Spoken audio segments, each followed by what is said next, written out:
Yes, I've joined the bandwagon.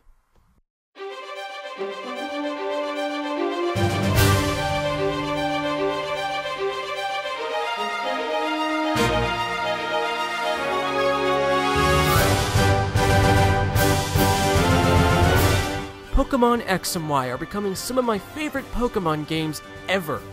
These games have so much going for them with their beautiful settings, trainer customizations, mega evolutions, and of course, the new Pokemon. Yes, it's the smallest number of Pokemon introduced in a Pokemon game. But is that such a bad thing? I mean, a lot of them have really cool designs, and most of them are at least usable, if not really good. So today, I'm going to share with you my top 10 Kalos Pokemon. Now, I'm looking at the entire evolutionary line, not just a single Pokemon. A lot of the earlier stages of these Pokemon are cool, not just the final form. Though I'll mostly talk about the final form. Also, there are no Mega Evolutions on this list. And keep in mind that this is all my opinion. So the Kalos Pokemon that you may like may be different than the ones I like. These are just the monsters that I enjoyed the most when playing these games. Alright, let's begin.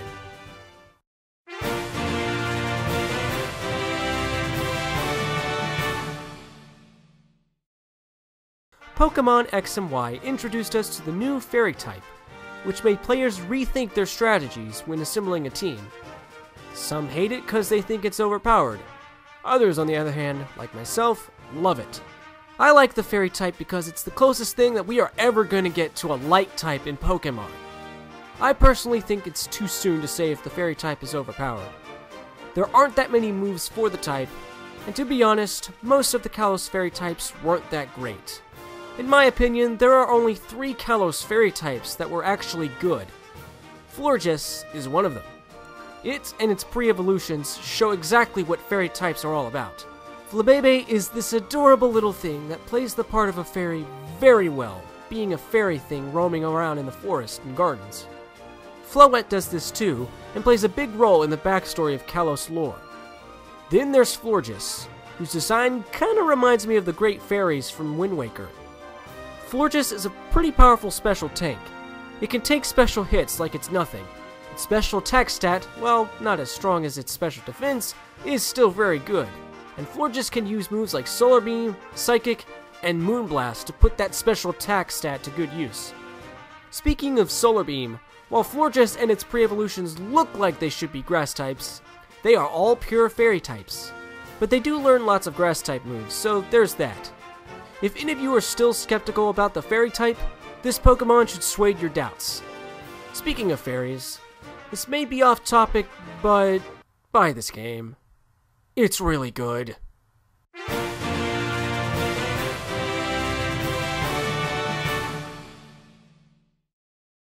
Early on in X and Y, you'll most likely come across a Pokemon by the name of Pancham, a panda Pokemon that just so happens to be a fighting type. Obvious movie references aside, this thing is actually a pretty good Pokemon despite looking so adorable. It's good to have since you can get one of these before the second gym, which is a rock type gym by the way, and if you manage to keep it on your team, you'll eventually evolve it into Pangoro. Now the way to get a Pangoro is weird, as are a lot of the methods of evolving Kalos Pokemon. You have to evolve Pancham at level 32 while there is a dark type on your team. Weird, but I guess it makes sense since Pangoro is part dark type. Then there are its battle capabilities. It's a physical attacker that can pack a punch, literally. And to further utilize its punches, you should have its ability be Iron Fist, which increases the power of punch moves. Combine that with Power Up Punch, which increases your attack stat by 1 stage with every use, and you've got one powerful Pokemon. But please tell me, Game Freak, why can't Pangoro learn Thunder Punch or Ice Punch? Pangoro also learns the move Parting Shot, which lowers the opposing Pokemon's attack and special attack by 1 stage, and then switches it out with another one of your Pokemon. Pangoro has been a very useful member on my team in X, and if you haven't used one yet, I highly recommend it. So what did I nickname my Pangoro? Well, I nicknamed it Jack B's Son, as in Jack Black's son. Sound familiar?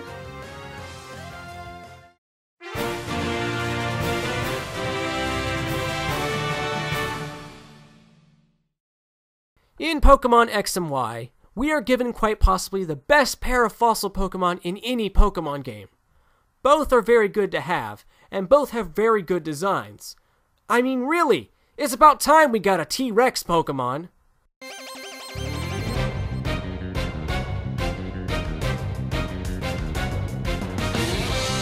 Tyrunt and its evolution Tyrantrum are very interesting Pokemon, being both T-Rexes and have a very interesting type combination. Like all fossil Pokemon, it's part rock type, but it's its other type, Dragon, that makes it unique. Judging from its appearance, you can probably tell that it's a physical tank, being able to take a lot of physical hits and dish out some ridiculous physical damage. Tyrantrum's abilities are also very good. You can have Rock Head, which nullifies recoil damage from recoil moves, or it can have the ability Strong Jaw, an ability that only it and its pre-evolution can learn. Strong Jaw boosts the power of biting moves like Bite, Crunch, and Fire Fang, to list a few. And considering this Pokemon's design, this ability fits right at home. To evolve a Tyrunt into Tyrantrum, you must level it up at level 39 during the day. Once you do, you'll have a very good physical tank that can be a great addition to your team. It's one of the best dragon types out of all the Kalos dragons, but it'll have a tough time competing with the next entry. Hold it! That design. That pattern around its neck. Why does this look so familiar? Oh yeah, him. Wait a minute, isn't this guy a king in the game he's from? Doesn't Tyrantrum's Y Pokedex entry say that it behaves like a king? This couldn't have been a coincidence.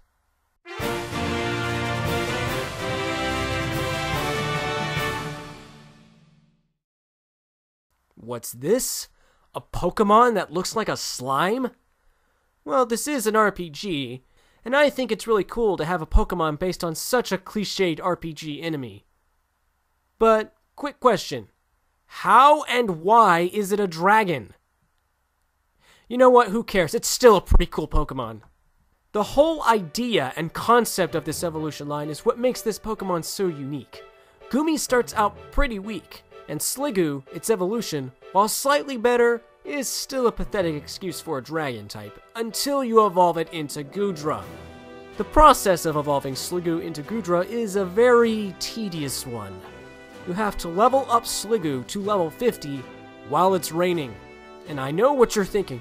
Oh, I could just use Rain Dance and level it up during Rain Dance. Nope! You have to level it up in Natural Rain. And Natural Rain occurs randomly in particular spots in the Kalos region. This could take a while because it may not always rain in the areas where Natural Rain occurs. But if you manage to do all that, you'll have a very powerful Pokemon. Goodra is this generation's pseudo-legendary with very good stats in every area except for maybe defense. While its special attack is higher than its physical attack, you might just be using this Pokemon as a physical attacker because of the number of powerful physical moves it can learn naturally, like Aqua Tail, Power Whip, and Outrage. As for abilities, give it Sap Sipper, which will make it immune to grass types. My Goodra, unfortunately, had hydration, so it didn't have this luxury. All in all, if you put the time and effort into training this weak slime, you'll have one of the strongest Kalos Pokemon by your side. My Goodra, nicknamed Jerry, has been a great member on my team in X. Yes, that's its nickname, Jerry. And I'm so not referencing the pet slime of a certain YouTuber at all with this nickname.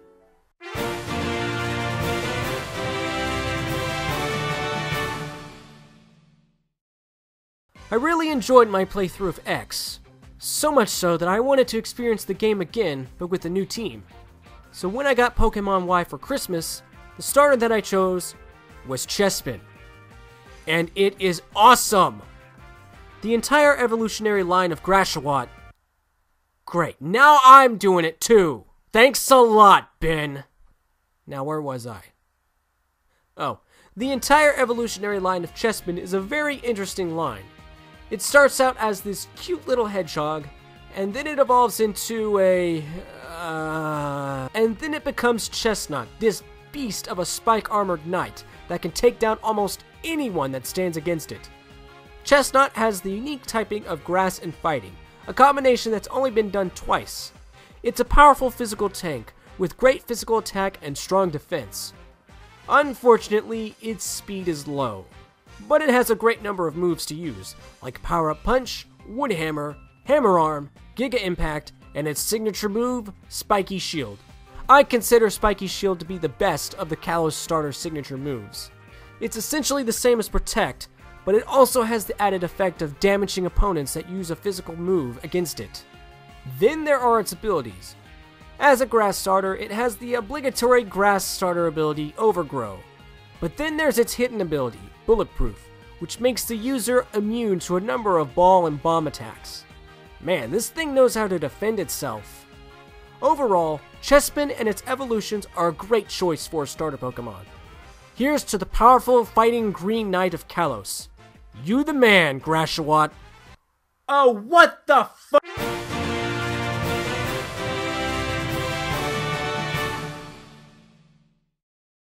You know, I always found swords to be really cool. Maybe it's the feel of wielding a weapon of dangerous magnitudes. Maybe it's the fact that a number of awesome characters and people in fiction use them. Maybe it's the thrill of having the power to be a hero when using one. Maybe it's, oh screw it, it's the Aegislash line. People tend to have mixed reactions to Pokemon based on inanimate objects. And then there's the Aegislash line. You see, these aren't your average everyday swords. These are swords that are ghosts. As you can probably tell, Aegislash and its pre-evolutions are steel and ghost types. As swords, they learn a number of cutting moves like Fury Cutter, Slash, Aerial Ace, and even Sacred Sword. A move that was once only learned by the Musketeer Quartet. Yeah, that's a good name for them. When you use a Dusk Stone to evolve a Doublade into an Aegislash, it can learn its signature move, King's Shield, which is similar to Protect and the previously mentioned Spiky Shield, except it lowers the opponent's attack by 2 stages if the opponent uses a move that makes direct contact. Also, that's a really cool name for a move, King's Shield. And now we get into the weirdness of its evolutionary lines. These Pokemon are the definition of a double-edged sword. Honedge and its evolution Doublade are strictly physical tanks, with the ability No Guard, which makes the accuracy of all moves by all Pokemon on the field 100%. This means that you can use powerful moves without the worry of missing the target, but at the same time, your opponent can do the same thing to you. But when you evolve Doublade into Aegislash, the strategy changes. It replaces the No Guard ability with the ability unique to Aegislash, Stance Change. You see, when you send out Aegislash into battle, it'll be in its shield form, where it has insane defensive stats, but really low attacking stats. It's in your best interest to set up with Aegislash when it's in shield form, whether it's boosting your defense with Iron Defense, boosting your attack with Sword Stance, or using various other moves to set up with your next move. I recommend using Sword Stance, because once you use an attacking move, its ability activates, switching Aegislash from shield form to blade form. And as you could probably guess, its defensive stats and its attacking stats flip-flop. And if you used Sword Stance a number of times before, you now have an extremely powerful attacking force. The downside is that it's utterly frail and won't be able to take that many hits. These Pokemon are very high-risk monsters, but if they are used wisely, they can be a dangerous threat.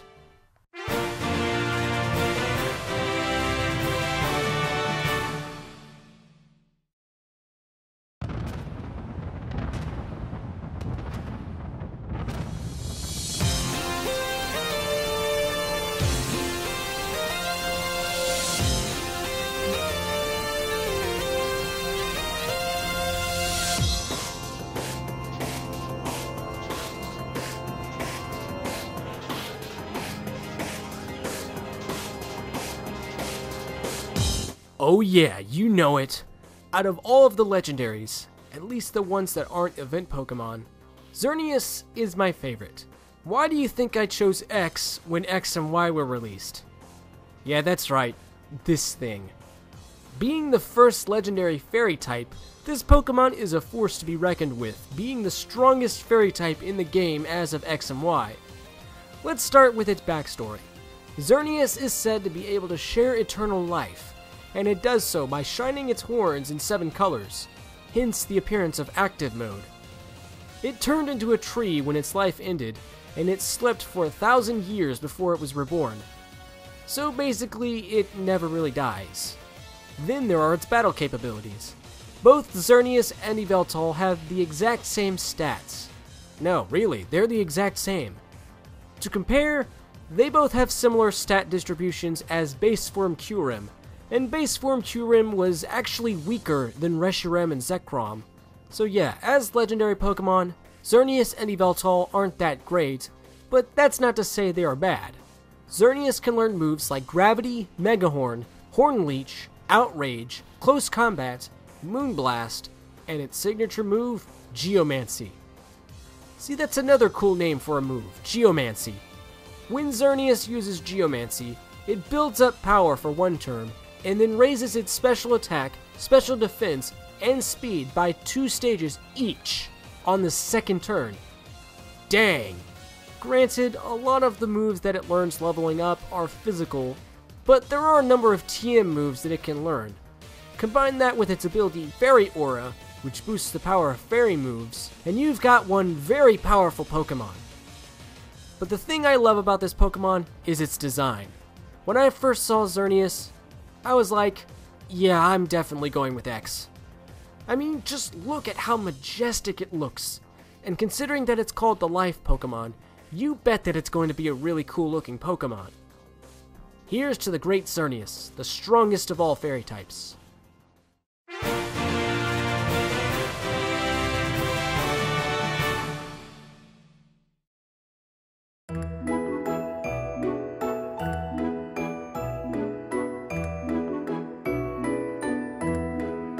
Huh?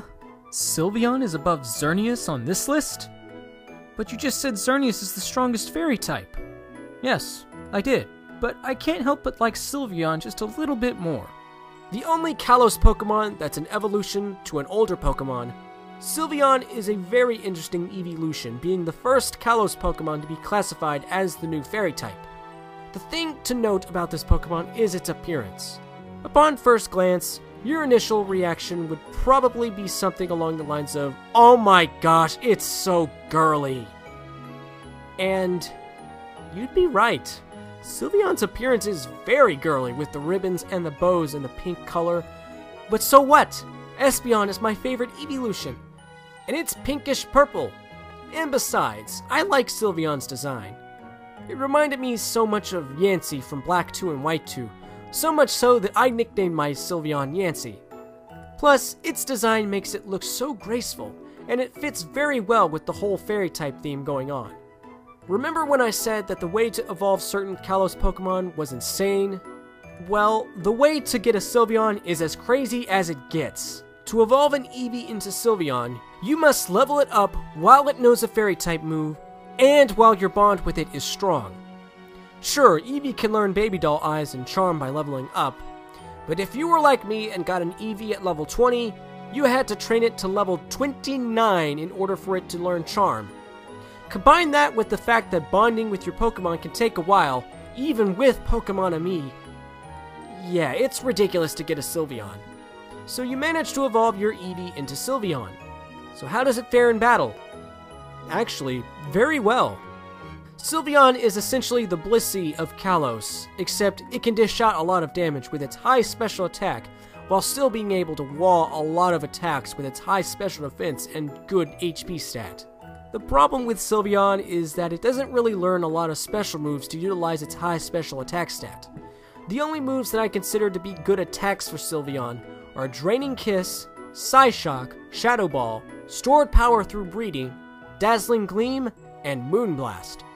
3 of these moves are fairy-type moves, and 2 of them are psychic.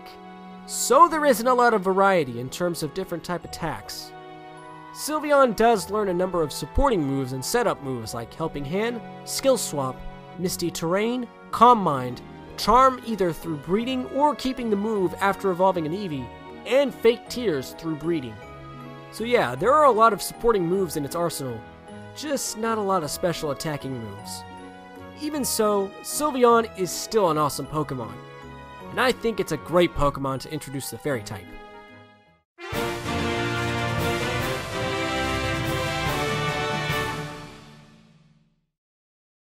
Remember when I said that X and Y gave us the best pair of fossil Pokemon to date? Yeah, I wasn't kidding, because both fossil Pokemon are on this list. What might surprise you is the fact that Aurorus is above Tyrantrum on this list. To explain my reasoning, here's a little story. Back when information about X and Y was still being released through announcements and leaks, we were given a Korokoro leak that showed the first stages of the fossil Pokemon. Everyone was going nuts over Tyrant because we finally got a T-Rex Pokemon. That was great and all, but then there was the other fossil Pokemon, Amaura. When I saw it, I couldn't help but like it more than Tyrant. I mean, it's so cute. Granted, its eyes remind me of a certain cartoon show, but that's not keeping me from liking this thing.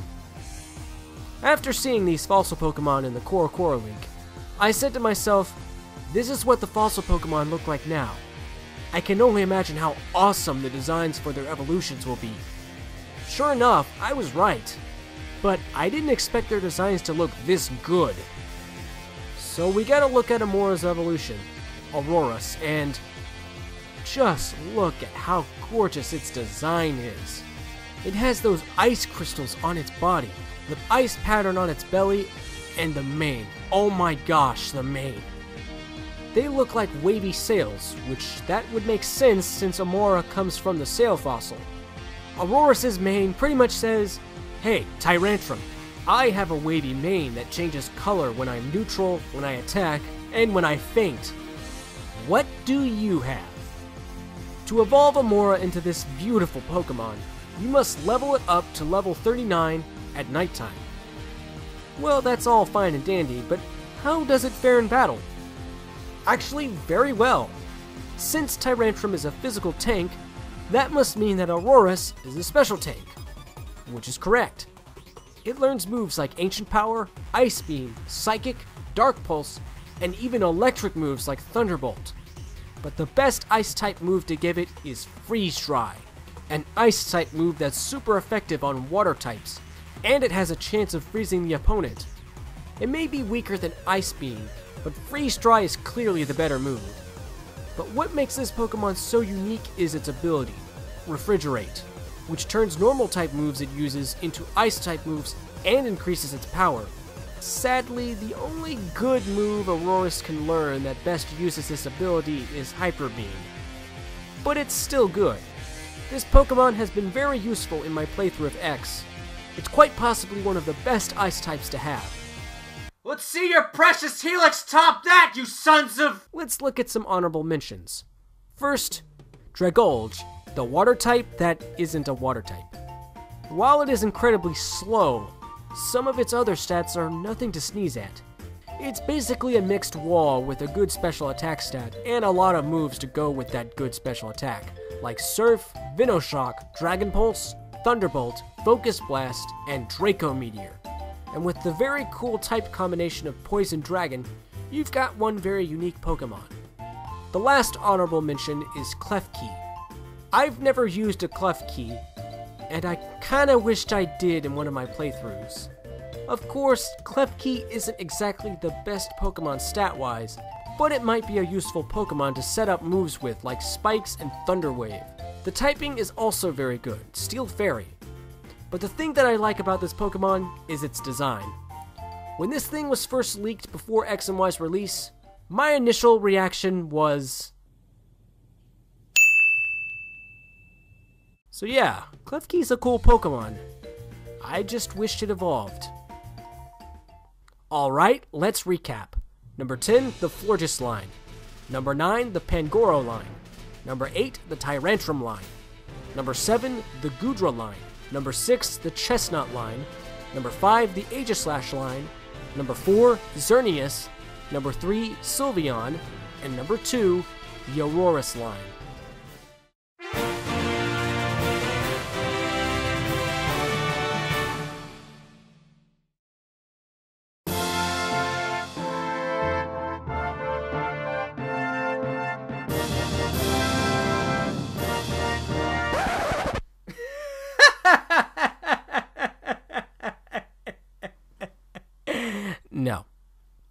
look, I'm not saying Greninja is a bad Pokemon.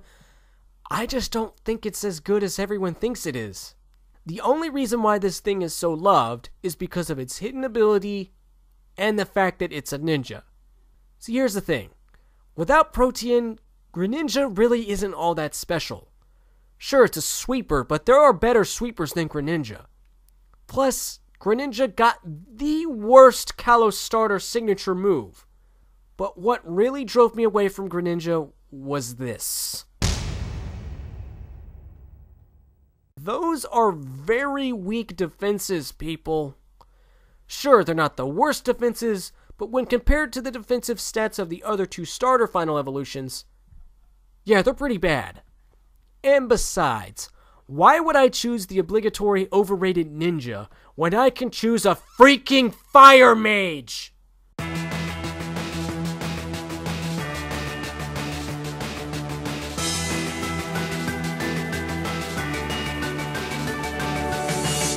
Delphox doesn't get enough attention. Well, I'm gonna fix all that, because let me tell you, Delphox is an awesome Pokemon. Let's start with its first stage, Fennekin. When I saw the 3 new starters, my reactions were, Chespin. Kinda reminds me of Oshawott. A frog? Kinda derpy looking, but it could be interesting. Oh my gosh, that looks so cool! And cute! So I was instantly on Team Fennekin and picked Fennekin when I got X on release. And I don't regret it. I mean, look at it, it's so cute! But don't let that fool you, because if you aren't careful, this little fox will burn you alive. And then it evolves into Braixen. Braixen's design is very interesting. It stands on 2 legs instead of 4. It has ear hair that reminds me of Xerneas' antlers, which are cool. And it uses a wooden stick like a magic wand to unleash fire attacks on opponents, and then puts it back in its tail. This Pokemon just got even cooler, no pun intended. Sure, it looks like it's using magic to light up the tip of the stick with fire, but it's actually friction that's lighting it on fire. Braixen also begins to learn a few Psychic-type moves as well, which is a plus for me because Fire and Psychic are 2 of my favorite types. And thus we arrive at the final stage of the line. Delphox. Just the design. It is a fiery fox mage that is both fire and psychic, and it will kick your butts. And finally, a starter final evolution that isn't fire fighting. And it's fire psychic, 2 of my favorite types. Why are they 2 of my favorite types? Because fire and psychic are 2 types that are known for dealing large amounts of damage. Delphox has to be the best of the 3 starters stat-wise. It's a sweeper, and even though it's not as fast as Greninja, it has a higher special attack stat than Greninja, and has a large number of powerful moves to complement that special attack stat. Unfortunately, most of them are fire and psychic type moves, but they are really powerful fire and psychic type moves. Delphox's signature move is Mystical Fire, a 65 base power fire type move that lowers the target's special attack every time it hits. Sure, you're better off with a more powerful move like Flamethrower, but it's still an interesting move. A lot better than Water Shuriken, that's for sure. And the animation it does when it uses Mystical Fire is just so cool. But what I really like about this Pokemon is the concept. And I don't know why, but the idea of having a fox as a mage just works so well. Maybe it's because it reminds me of all those fox characters in those children's stories and movies. Delphox looks like it came straight out of a medieval fantasy story, and I can actually picture it being in one. Delphox has been a very useful and very powerful member on my team in X, and its evolution line are hands down my favorite Kalos Pokemon. What can I say? I love the concept, I love the designs, I love the typing, and I love how good of a Pokemon it is to use. I'm ChaosKey4013, and if I had to choose between a ninja and a samurai, yeah, I'd pick the samurai.